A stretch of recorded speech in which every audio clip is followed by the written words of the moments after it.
not.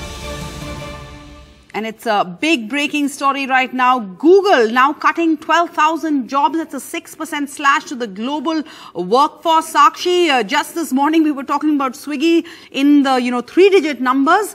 This is huge.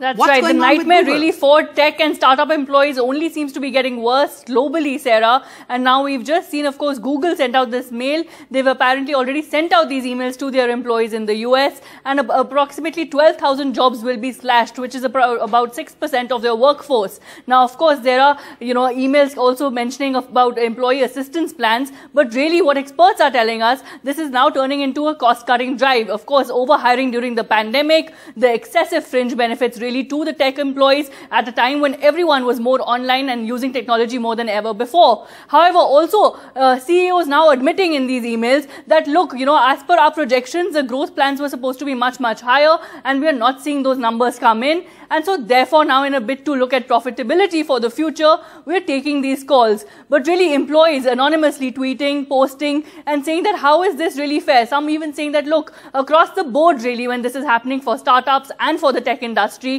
that really are we looking at who is getting affected and how much are they getting affected, and will these compensations that they'll be getting, will this be really enough? So of course these cost-cutting drives and these emails coming across the board really now turning into a nightmare for tech employees.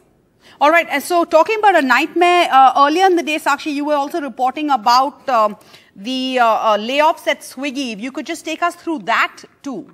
That's right. The cycle of layoffs seems to be just getting worse for startups, like we mentioned. Now, primarily known for food ordering and delivery, this thing of food, Swiggy really said that, they'll be laying off 380 employees. Now, in an email, the CEO said that, the layoffs are due to the challenging macroeconomic environment. And, they've said that, look, we need to, cut down on our indirect costs and, of course, meet our profitability goals. Exactly what we were talking with the global scenario as well.